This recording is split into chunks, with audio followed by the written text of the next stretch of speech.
Well, friends, welcome back to our Wednesday night summer series online here at the Crosstown Church of Christ. We're glad that you've joined us, especially if you're a guest with us and watching this lesson. We're glad that you're here. We're excited that we're continuing this theme this summer, conversations with Jesus from the Gospel of John. We've been looking at these different encounters and stories of Jesus with different individuals and what we can take away and learn for us. And today, we're excited tonight that we have Brother Ben Williams is going to be our speaker.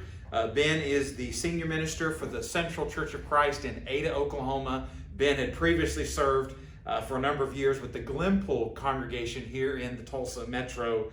And Ben is he's a very learned and well-accomplished man when it comes to his studies and education. He has an undergraduate degree in astrophysics. You won't see a lot of preachers that have a degree in astrophysics. From the University of Oklahoma, a Master of Divinity from Oklahoma Christian, and he's currently working on his doctorate in the area of apologetics from Midwestern Baptist Theological Seminary. Ben is just has an extraordinary mind and gift. If you've ever heard him, and we've had him here in the past, you'll be blessed and challenged with his message. He is married to his wife Celine, and they have two sons, Lucas and Calvin. Ben is the editor and contributor to a recent book, Why We Stayed, Honesty and Hope in Churches of Christ. Ben is a good friend. I consider him a fellow laborer in the kingdom that I've enjoyed spending time with over the years, and just so thankful that he's able to speak to us once again. We want to keep his family, especially in our prayers. His dear wife, Celine, this past spring was diagnosed with stage 3 breast cancer, and she's undergoing chemo treatments at this time. And we just want to continue to lift up this family, especially right now. He's going to be speaking to us on Pilate, the agnostic ruler. And let's have a prayer, and then we'll turn it over and listen to Ben's message. Our Father in heaven, we thank you for this evening. We thank you for this opportunity to that we have this technology for communication and for teaching. And we're thankful for Ben and for his abilities and his years of study, and how gifted he is in being able to bring to us your word. Father, we are mindful especially for his family and for his dear wife Celine as she continues to undergo the chemo, and we just pray for this to be a success in everything for her treatments and for healing, and that this family will continue to be a blessing to the congregation where they serve and to your kingdom. Again, just thank you for Jesus, and thank you for this incredible word that we have in the Gospels and in your Holy Bible for us to study. And it's in the name of Jesus we pray. Amen.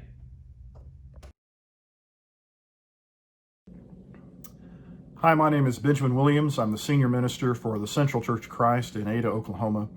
And this lesson is prepared for a summer series at the Crosstown Church of Christ. It's unfortunate that circumstances make it where I can't be with you personally, but I'm glad to be able to participate with you in this way and hope that it's a benefit to you. Your summer series has involved some character studies in New Testament figures especially, and my assignment is Pontius Pilate, the Agnostic ruler. And what I'd like to do is take the little section from John's Gospel. We could look at a couple others, but I'm going to focus on John's Gospel primarily, and look at the scene where Pilate and the high priest and Jesus interact together. And Pilate reveals a lot about himself by the questions that he asks. And what I think we can do, if you'll kind of permit me a little liberty here, we can use the story of Pilate as sort of a parable to discuss what we think about knowledge and what does it mean to be agnostic. I think a lot of our culture today was probably best described as agnostic. Agnostic comes from Greek terminology, the root meaning not knowing. Basically, in the world of theology, you have a theist who says, I believe there is a God, an atheist who says there is no God, and an agnostic who says either I don't know or I don't believe I can know, some variation of that. They're not claiming knowledge in either case. In fact, they may be claiming that that knowledge can't be obtained. But really, the idea of agnosticism goes further than that, further than just the discussion of whether or not there is a God. Pilate, for example, the debate isn't about whether or not there is a God, it's about the identity of Jesus. And I think that's a really good parallel to the culture we live in, which largely simply is agnostic towards the identity and purpose and nature of Jesus Christ. There is some anti-Christian fervor out there that exists, and there is some genuine Christian faith out there that exists. But by and large, most people just prefer to be somewhere in between. Jesus might be an all right guy, and maybe it's nice to hear about him once in a while if he says something I want to hear. But by and large, people, I think, are just not terribly interested in the question of who is Jesus and why does that matter. In essence, they've become agnostic towards Christian belief, agnostic towards the person of Jesus. And so what I want to do is just take the story of Pilate and talk about it in terms of how he approaches knowledge and how similar it is to what we see in our culture. Knowledge is a tricky thing. I'm a guy doing some research in philosophy right now. I'm very interested in philosophy, especially a field called epistemology, which is the study of knowledge and of knowing things. And we have to be careful with knowledge because it's a little bit slippery. On the one hand, I believe there is such a thing called knowledge, right? That there are things that I can know. And that sounds like a fairly simple claim, but you might be surprised how slippery that is to get a hold of. Because on the one hand, you have people that claim you can't know anything. Like that all knowledge is ultimately ephemeral, that it's all just kind of wispy out there and you really can't know anything for certain. Certainly nothing about Jesus.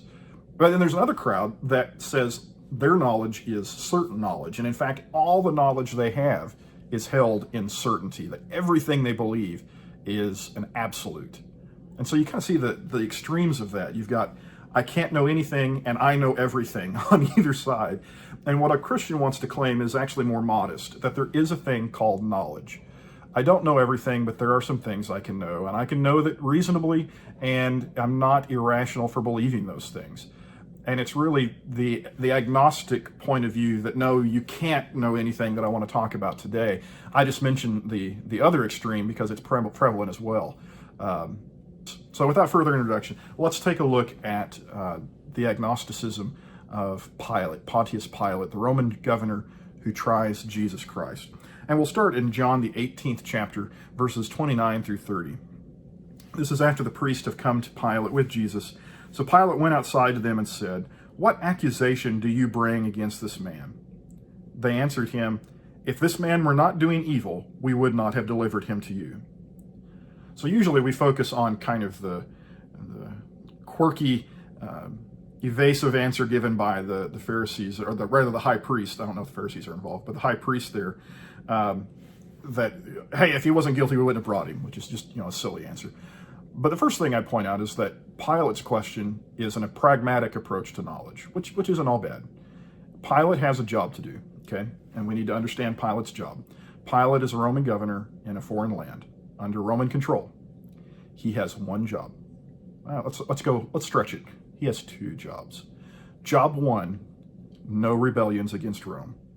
Job two, make sure the taxes keep coming in. That's it. If he can accomplish those two jobs, he is a successful governor. And so as a person trying to do his job well, he asks the one question that matters. Why are you here? Why is this guy here? What's he done? In his role of peacekeeper in the situation there, his job is to find out if Jesus of Nazareth is guilty of anything, and then to deal out justice, because without justice, we have riots and revolution. We got to have it. I only mention that question because it is a pragmatic question, and it's going to, if you start there, it gets away from you a bit. His question isn't, is Jesus a good man? His question isn't, I want the facts and I want all the facts. What he wants to know is what he has to know to do his job. He wants to know the bare minimum. Here again the question, what accusation do you bring against this man? I need the legal precedent for this discussion we're about to enter into. Again, from a legal point of view, nothing wrong with that question. If you're going to have a trial, you start with an accusation. But it just, as part of our little parable here, that we're going to read Pilate and ask, what does he think about knowledge and how does he know things? He starts out very pragmatically. We can fall into that little trap too. It's not a bad one, but it can be, where we only want to know what's required to get along and do things, right? That if I can live my life and it can appear successful without knowing anything about Jesus, then maybe I don't need to know it. See what I mean? That it becomes very pragmatic. And I think that's what you see is that in our culture, there's a pragmatic approach to knowledge, that we want to know enough to be successful at our job, to do whatever things we have to do, to make good decisions in a practical sense. But we probably don't spend a lot of time sitting around thinking about the big questions of life. What matters? What is real? What is true? What does God mean for my life? And what is the purpose of my life? And who am I? We probably don't ask those questions because it's easier to ask, how do I work my microwave? What do I have to know to get on with life? And that can lead to some dangerous places. So he's given the answer, hey, if he wasn't guilty, we wouldn't have brought him to you. So he's guilty, which is shady. Pilate responds, take him yourselves and judge him by your own law. Verse 31. And to which the Jews say to him, it's not lawful for us to put anyone to death, which again is technically correct. They ignore that from time to time, but under Roman law, the death penalty, capital offenses, were reserved for the Roman governor and the government.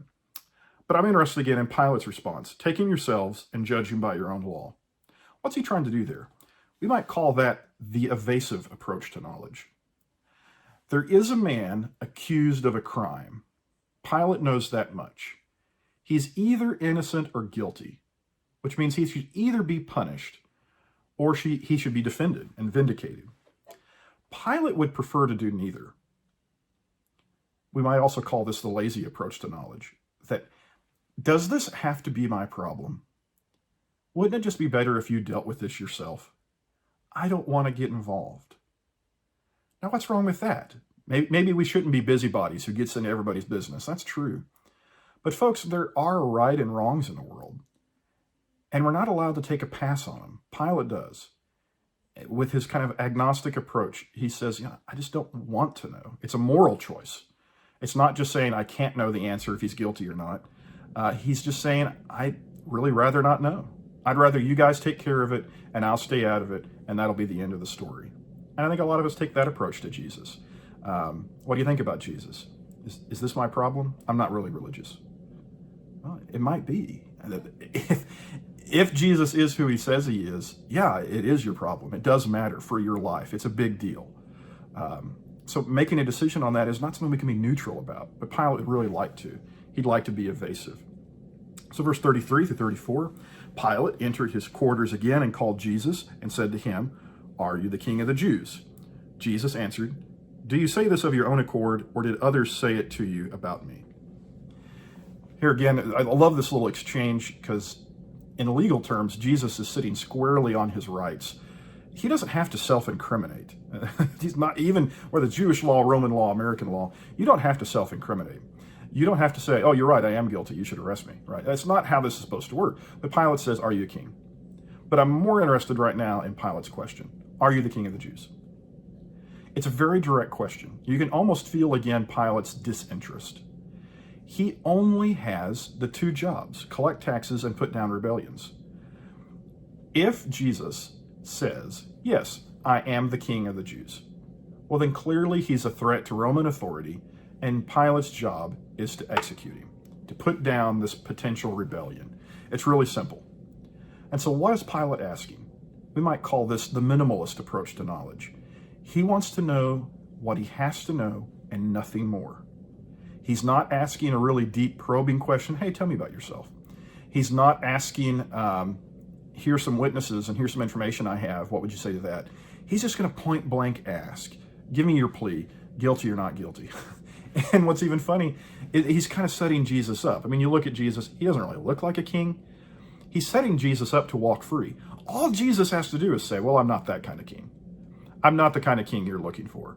I don't have an army. I'm not here to invade your capital in that sense. I'm not a threat to Roman authority in the way you think I am. As it turns out, Jesus is a threat to Roman authority. He's King of Kings and Lord of Lords, and he's going to overthrow the world. But, whatever. For now, in this, militaristic sense, he is no threat to Rome. Are you king of the Jews? And so what Pilate's doing is simply saying, okay, there's apparently something I have to know to do my job again. Part of that pragmatism, that evasiveness. Just tell me the least I have to know to be able to get on with my business. And Jesus actually won't even give him that. He says, who told you? Where are the witnesses? I don't have to incriminate myself. 35 and 36. Pilate answered, am I a Jew? Your own nation and the chief priest had delivered you over to me. What have you done? Jesus answered, my kingdom is not of this world. If my kingdom were of this world, my servants would have been fighting, that I might not be delivered over to the Jews. But my kingdom is not from the world. Notice again, and I can't emphasize this enough, how often Pilate engages the situation through questions. What's going on here? Why don't you try him? Are you the king of the Jews? And now we might think of this as a psychological question or a motivation question. How did we get here? Because Jesus was evasive about the direct question, are you king of the Jews? Now Pilate asks a more psychological question. He says, look, I'm not Jewish. And you can again see he's kind of testing us about, he doesn't want to be involved in this debate. He doesn't want to be here. And so he says, I'm not Jewish. Your own people brought you over here. And he asks this great question, what'd you do? But he doesn't ask it, if you look at him, really with the intent of learning some crime Jesus has done. He's simply asking, what's the motivation here? You got to think about this from Pilate's point of view. Pilate is the Roman governor, and he's here to keep the Jewish people quiet. On a normal day, Pilate would hear a rumor about some rebel leader, somewhere out in the country raising an army, and he'd have to track them down, and he'd send his troops from house to house saying, hey, where is Kokbar the rebel? Where is so-and-so? Where are these guys? Where's Kosiba? Where is he? Tell me where he is and we'll go arrest him. And of course people would say, we're not telling you anything. We're not going to tell the feds. And they never would give up, their own people. And so the Romans would have to track them down and find and put down these rebellions. Except on this occasion, the people who hate Pilate the most show up with a Jewish rebel gift wrapped and say, here he is. You should probably put him to death. So Pilate, obviously, his suspicion is alerted. He's not a dumb guy. He's agnostic, but he's not dumb. And so he looks at the situation and realizes there is some kind of hidden motivation here. And now he's curious about that. Again, I never get the impression in any of this that he's actually interested in the innocence or guilt of Jesus or whether Jesus is who he says he is. He's just trying to understand what's happening. What do I have to know to do my job? How can I keep this quiet? And for crying out loud, how come you're here in the first place? Why did your people bring you to me? At which point, Jesus gives his most direct answer, or one of two direct answers in this entire exchange. Most of the time, Jesus is standing on his, what we might call his right to remain silent. He doesn't have to condemn himself. But in two places, he gives just a brutally honest, candid answer to Pilate. And here's one of them. My kingdom is not of this world. It's actually an answer to two questions now. First, are you king of the Jews? Well, we're getting to it. I do have a kingdom, but it's not the kind you're looking for. You're looking for a rebellion. You're looking for armed soldiers in the woods getting ready to, guerrilla warfare attack the Roman sentries. That's not what I'm doing. My kingdom's not of this world. If it were, my troops would be outside fighting. Do you see any troops, Pilate? No. But he's also answering the more direct question, what have you done? And the answer is, well, my kingdom's not of this world. What is the only crime Jesus is really guilty of? He gave the people and the leadership a kingdom they did not want. He brought to them the kingdom of heaven rather than another kingdom of earth, and they weren't having it. If he had brought them the kingdom they wanted, he'd be their king right now. Instead, he brought them something different, and instead he's on trial. I'm not Jewish. What have you done? My kingdom's not of this world. So Pilate then is going to drill down on that, having moved past the motivation.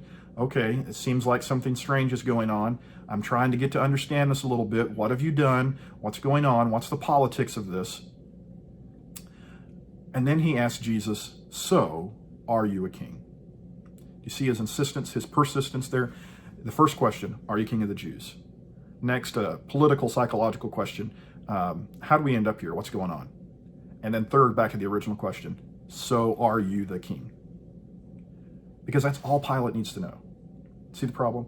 Pilate only wants to know exactly what he needs to know to do his job. He doesn't need to know if Jesus is the Son of God.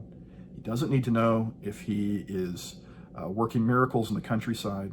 He doesn't even know or need to know if Jesus is a good man or not.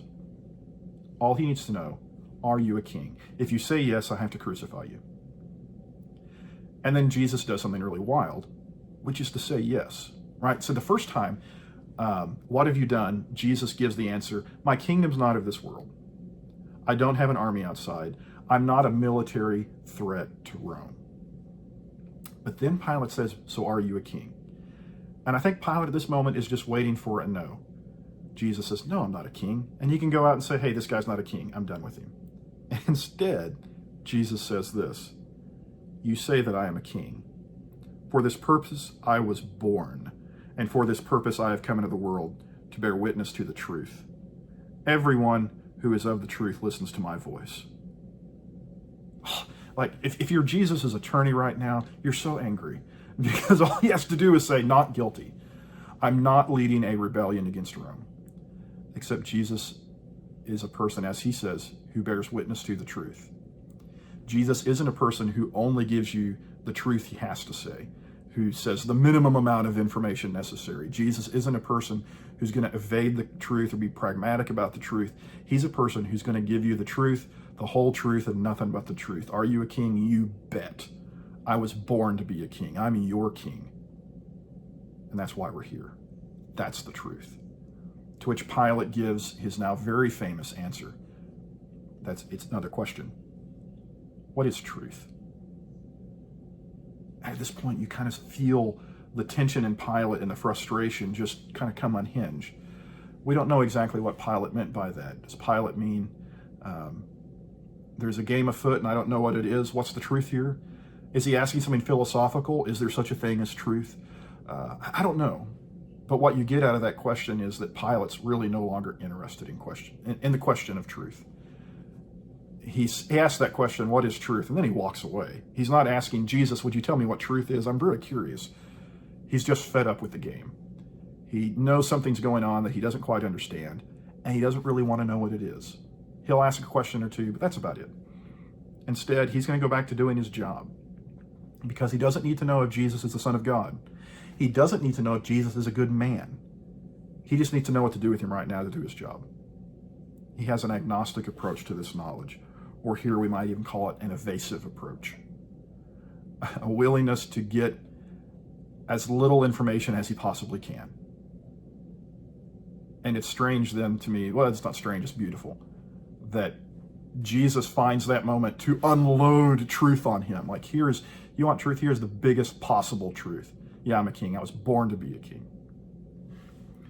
In John 18:38 and following, after he had said this, he went back outside to the Jews and told them, I find no guilt in him. But you have a custom that I should release one man for you at the Passover. So do you want me to release to you Jesus, or the King of the Jews? That's how he says it. Do you want me to release to you the King of the Jews?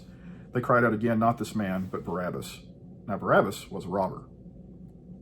Several things going on there that we're going to call the cowardly approach to knowledge. Another kind of element of being an agnostic is, I just don't want to put out the moral effort and the courage it would take to sort this out. He says, I find no guilt. That's not the same as saying innocent. He's not going to put his neck out there and say this man's innocent. He just says, I don't find any guilt. Now, you know how courtroom drama works. When the judge says not guilty, what happens? Somebody goes free. That's the end of the discussion. Not here. Pilate, ultimately, when it comes to truth and to knowledge, is a coward. He finds no guilt, but he's not actually going to treat Jesus as an innocent man. Instead, even though he finds no guilt, he's going to equate Jesus to a kind of robber. He's going to play games. He's going to make a wager. In other words, I'm betting instead of making a conviction statement, instead of saying, I know for a fact this man's innocent, I know there's politics afoot here, I know what you're up to, instead of doing the thing that he should be doing with the knowledge he has, what does he do? He says, well, hey, let's try this. I'm going to bet that you're fairly decent folk. Here's a man that you know is actually a decent fellow, and you just don't like him. And then here's Barabbas, who is a murderer and a thief, and exactly the kind of guy that Pilate is supposed to convict. He says, tell me which one to release. And they surprise him and say, give us Barabbas. And at that point, again, Pilate, with any kind of moral courage at all, any intellectual courage at all, would say, that's just not right. That's not how this works, and I can't allow it. But of course, that's not how the story goes. Let's read a little more from John 19 and see how it does go. Then Pilate took Jesus and flogged him, and the soldiers twisted together a crown of thorns and put it on his head and arrayed him in a purple robe. They came up to him saying, Hail, King of the Jews, and struck him with their hands. Pilate went out again and said to them, See, I am bringing him out to you that you may know that I find no guilt in him. So Jesus came out, wearing the crown of thorns and the purple robe. Pilate said to them, Behold the man. When the chief priest and the officers saw him, they cried out, Crucify him, crucify him. Pilate said to them, Take him yourselves and crucify him. I find no guilt in him. The Jews answered him, We have a law, and according to that law he ought to die, because he has made himself the Son of God. When he heard this statement, he was even more afraid. He entered his quarters again and said to Jesus, Where are you from? But Jesus gave no answer.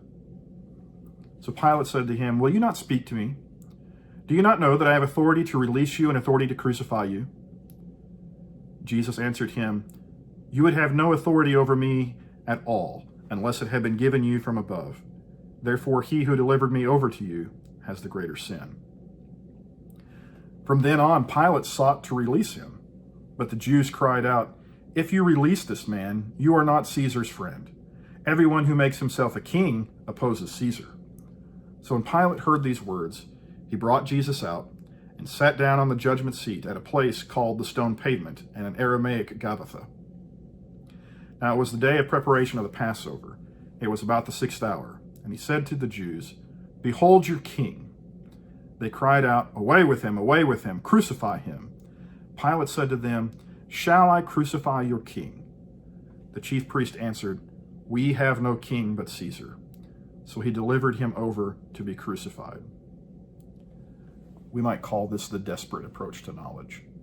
Because at this moment in chapter 19, what becomes obvious is that Pilate has recognized something grave.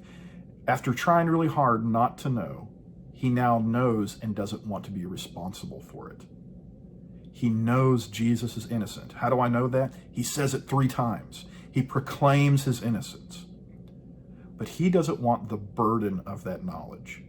If he knows Jesus is innocent, he has to treat him like an innocent man. If he knows he is perhaps the Son of God, he has a responsibility beneath heaven that is greater than to Rome or the high priest, either one. And he just doesn't want that knowledge. So he keeps saying it. I find no fault, I find no fault, I find no fault. He's innocent. Do you really want me to kill him? Do you really want me to kill him? But he keeps abdicating his role as the judge. He says, I don't want it. I don't want to have to make a decision about Jesus. And so in the end, in his desperation, he has knowledge he doesn't want. And he gives over his choice and his moral responsibility to other people who turn out to be murderers. That doesn't make him innocent. That makes him a murderer. So the tragedy of Pilate is not that he never knew or he didn't believe in truth. It's simply this: some truths may not be known. Some truths may be known. Some truths must be known. And the identity of Christ is one of those must-be-known categories. And it's not an inert truth that you hear and you listen to and say, that's nice. This shirt is blue. But if you email me tomorrow and say, hey, I thought it was kind of purple, I'm going to say, okay, I don't care. Jesus of Nazareth, the Son of God, is not that kind of truth. It's the kind of truth that once you know it, you can't unknow it, and you have to do something about it. And chapter 19 is an example of a man trying desperately not to know what he knows and trying desperately to put the responsibility of that knowledge on somebody else. Well, here's the bad news. You know. It's good news too. We call it the gospel. It's good to know. It's the best thing you can possibly know. But here's what would make it bad. If you're determined in your life not to know about Jesus, not to consider the questions of life, who am I? Who is he? Who is God? Why are we here? If you just don't want to know that, it's going to be really hard to get away from that knowledge. At some point, agnosticism stops being an intellectual exercise and starts being a moral exercise, where you're deciding, I just don't want the responsibility of that knowledge. But you don't have that choice. You know it. Instead, what I would say is that John gives us, the narrator of this gospel, gives us an example of what faithful knowledge looks like. John 19:32-35, the priest said, hey, the holy day is the next day. We need these guys off the cross. So the soldiers came and broke the legs of the first and of the other who had been crucified with him. But when they came to Jesus and saw that he was already dead, they did not break his legs. But one of the soldiers pierced his side with a spear, and at once there came out blood and water. He who saw it has borne witness. His testimony is true. He knows that he is telling the truth, that you also may believe. What did John just say there? He says, I'm not Pontius Pilate. I was there, I saw what I saw, and I know what I know. John was also there when Jesus rose from the dead 3 days later, and he would say the same thing. I saw what I saw, and I know what I know. And now the responsibility is on you. That's how he ends it. That you may believe. It's not a choice you can evade. It's not a choice about knowledge or the limitations of knowledge. It's about morality. What are you going to do with the knowledge you have? The determination to remain agnostic, to put Jesus in the really doesn't matter category, is Pilate's choice. And it results in the death of an innocent man. You don't have to make that choice. Know who Jesus is, accept that knowledge, and then act on it the way an honest person does.